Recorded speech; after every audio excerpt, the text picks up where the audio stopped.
is the first of 4 presentations I'm going to do on department store camera lenses. You may ask, why would we be interested in department store camera lenses? Well, a couple of reasons.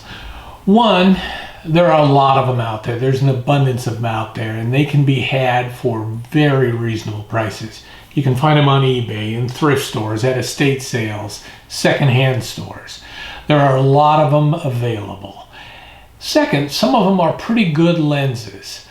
They are all made by high-quality Japanese manufacturers, and their price versus their quality makes them worth considering. Now, if you grew up in the 60s, 70s, or 80s, you no doubt remember the 4 major department stores of that era. There was Sears, there was JCPenney's, there was Kmart, and there was Montgomery Ward's. These 4 retailers were literally everywhere. If you grew up in a small town, you probably had a small town Sears or a small town Penney's. When malls started getting popular, these department stores were almost always an anchor store for every mall across the country. In addition to that, 3 of the 4 of these retailers had printed catalog businesses. So they were everywhere. All of them grew the entire 20th century. And as they grew most rapidly after World War II. Their growth coincided with the growth in amateur photography. After the war, Japanese manufacturers started producing high-quality film cameras and accessories at low cost, which brought photography to the masses. Naturally, these large department stores wanted to sell these products, and that's just what they did.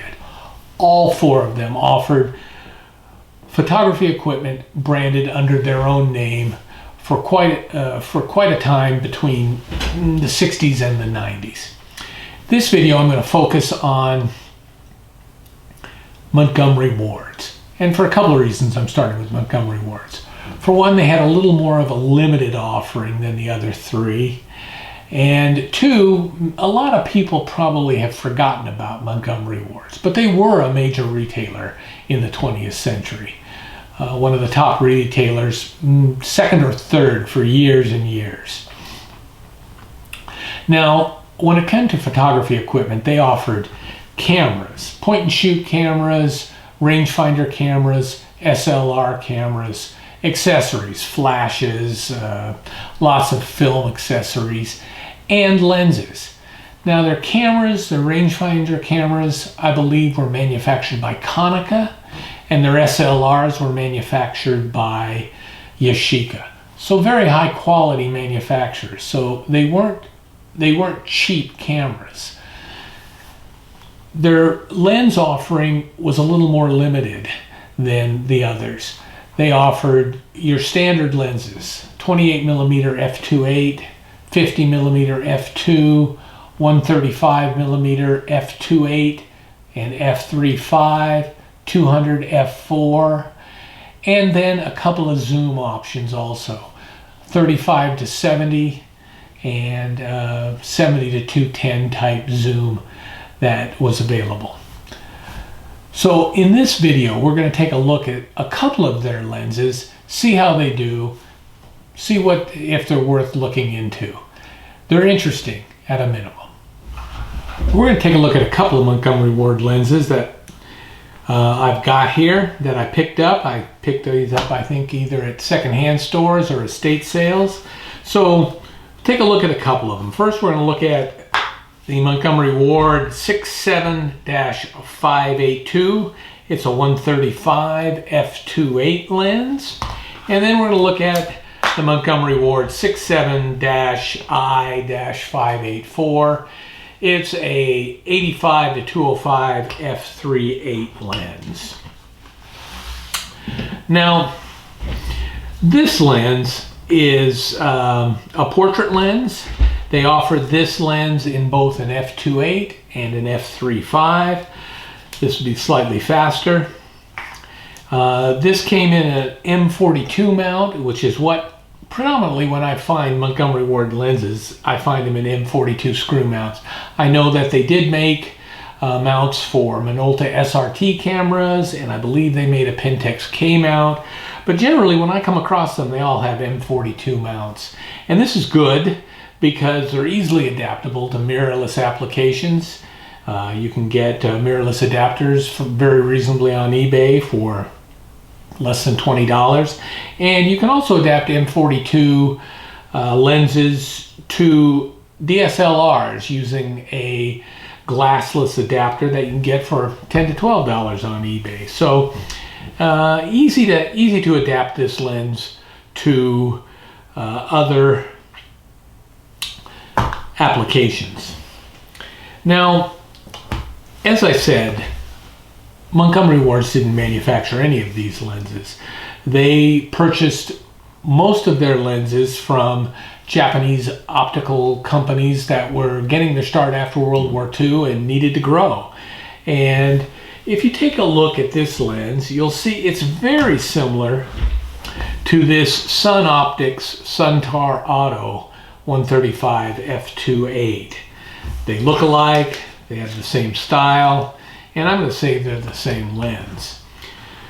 Sun marketed this lens in the late 60s under their own brand, the Suntar Auto, and they sold it also to department stores like Montgomery Ward's, and they also sold to a wide array of third-party rebranding houses. So you'll see this lens with the Vivitar brand, with the Hanamix brand, Soligar brand, Etna brand, the list goes on and on. They were growing their market, and they sold this lens to a lot of third-party rebranding houses. Now, Sun was a manufacturer that started after World War II and grew through the 50s, 60s, but they never did get to be a very large house. And they kind of fall off the radar in the mid-80s. They may have been purchased by another optical manufacturer, or they may have just gone out of business, I'm not sure. But I think that they didn't continue because in the mid-80s, autofocus lenses were coming into fashion, and I just don't think they were big enough to carry the financial burden of developing an autofocus lens. So they were kind of stuck with the manual focus lenses, and those were soon becoming a thing of the past, and they just kind of dropped out of sight in the mid-80s. Now, back to the Wards.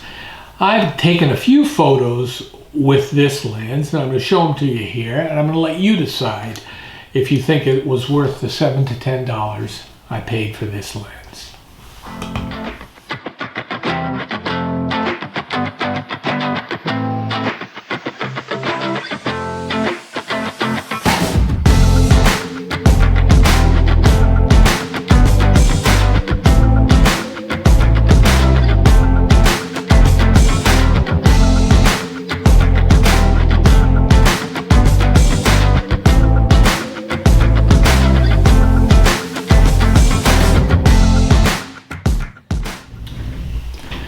The next lens we're going to look at is the Ward's 85 to 205 f3.8. Now this is a lens they marketed in the late 60s, early 70s. It's a solid built lens, all metal body, metal mount. This one is also in the M42 mount, and it's a zoom lens, and it's a little different than your typical push-pull lens that was zoom lens that was popular back then. This does have internal zoom. It does turn, gets a little longer when you turn it, but it is kind of like a push-pull, but it is still an internal zoom. If you look at this lens and you try to determine who made this lens for Ward's, you can get some clues by looking at some other lenses that were marketed by other companies. For example, this lens marketed by Vivitar, it's an 85 to 205 f3.8. Very similar, same characteristics, solid metal body, internal zoom. Looks a little different, some of the aesthetics are different, but it's essentially the same lens. Now this lens, marketed by Vivitar, there are some clues as to who made this lens. The serial number on this lens begins with 22, and it's reported that Vivitar used serial numbers to identify the manufacturer of the lens. And lenses that had serial numbers that begin with 22 were manufactured purportedly by Kino or Kiron, which is a well-known brand in Japanese optics, and they have a great reputation. And these lenses are similar enough that I'm going to say that I believe this lens for Wards was manufactured by Kino. And it's well built, good lens. Again, these can be had for very reasonable prices on eBay or secondhand stores, estate sales. You can find them just about anywhere. Here are a few pictures I took with this lens. I'm going to let you see if you think it was worth what I paid for it, which was well under $20.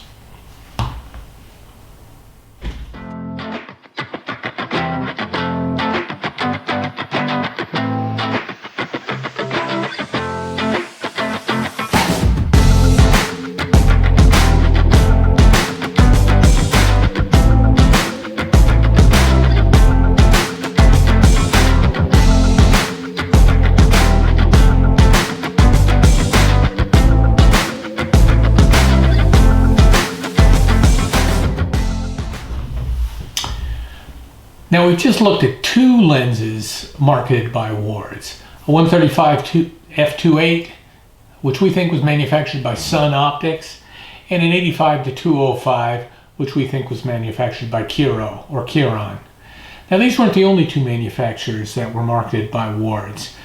As I said earlier, they marketed a line of SLR cameras manufactured by Yashica, and they coupled these with a 50mm f2 lens manufactured by Tomioka. Now this Tomioka, if you're not familiar with them, is a very highly regarded Japanese optical manufacturer. And if you see a Wards SLR with a 50mm f2, you probably should buy it just for the lens, because the lens is excellent. So if you look at Wards, as we said, their offering was a little more limited, but yet they were high quality products. Stay tuned to my next videos where I look at the offerings from Sears, Penny's, and Kmart. Thanks for watching.